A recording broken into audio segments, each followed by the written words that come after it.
Tories voiced Joe Biden is pushing for EU chief Ursula von der Leyen to be the next head of NATO after apparently dashing Ben Wallace's hopes of getting the job.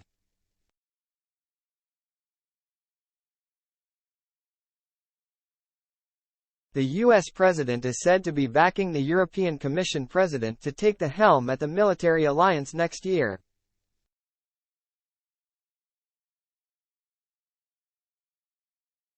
The current Secretary-General, Jens Stoltenberg, has been handed another 12 months in charge, extending his reign into a 10th year, after the international community failed to agree on a successor.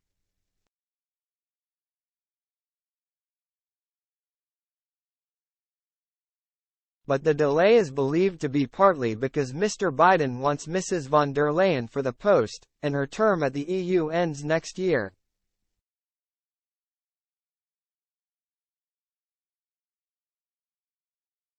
French President Emmanuel Macron was said to be adamant that the next Secretary-General should come from an EU state rather than Britain.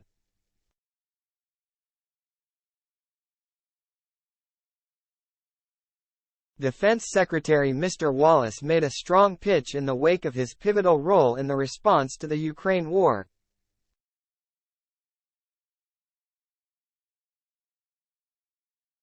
The UK is one of the few countries that meets the military spending targets, but he recently acknowledged the appointment was not going to happen despite Rishi Sunak lobbying the US president on a trip to Washington last month.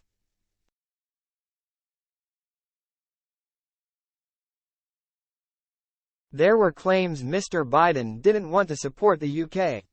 The president frequently boasts about his Irish heritage and has faced accusations of being anti-British.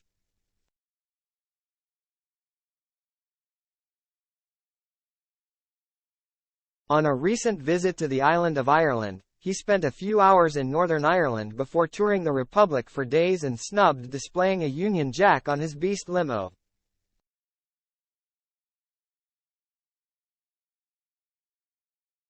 He also made a joke about beating the Black and Tans, an auxiliary police force deployed by Britain a century ago.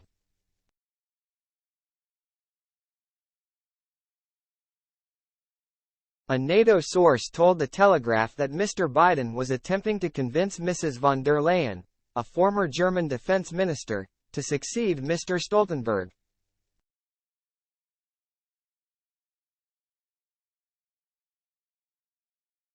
Another source said Mr. Biden and Mrs. von der Leyen have built a strong bond in recent years, fostering close transatlantic ties over China, Ukraine and climate issues.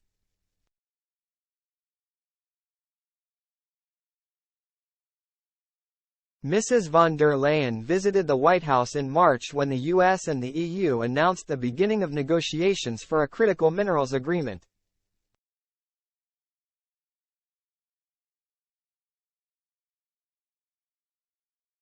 She was also heavily involved in the talks with Rishi Sunak to finalize the Brexit deal for Northern Ireland.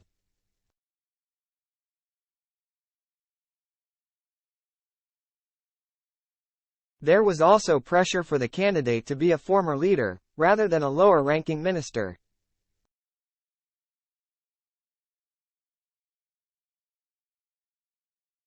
Mr. Sunak has praised Mr. Stoltenberg's leadership of NATO. He said the alliance had evolved to meet new threats and was steadfast in support of Ukraine under Mr. Stoltenberg.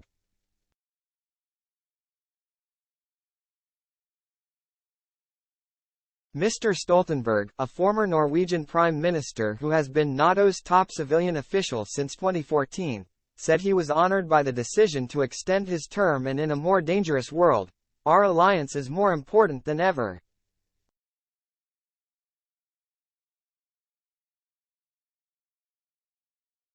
His term was due to expire last year, but it was extended after Russian President Vladimir Putin's invasion of Ukraine in February 2022.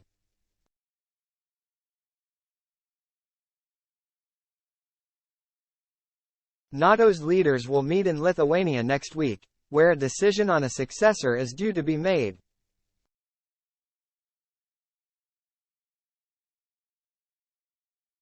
Mr. Wallace had pushed to become the first Briton to lead the alliance since 2003, but lacked the necessary support, particularly from the US, the largest military power in NATO.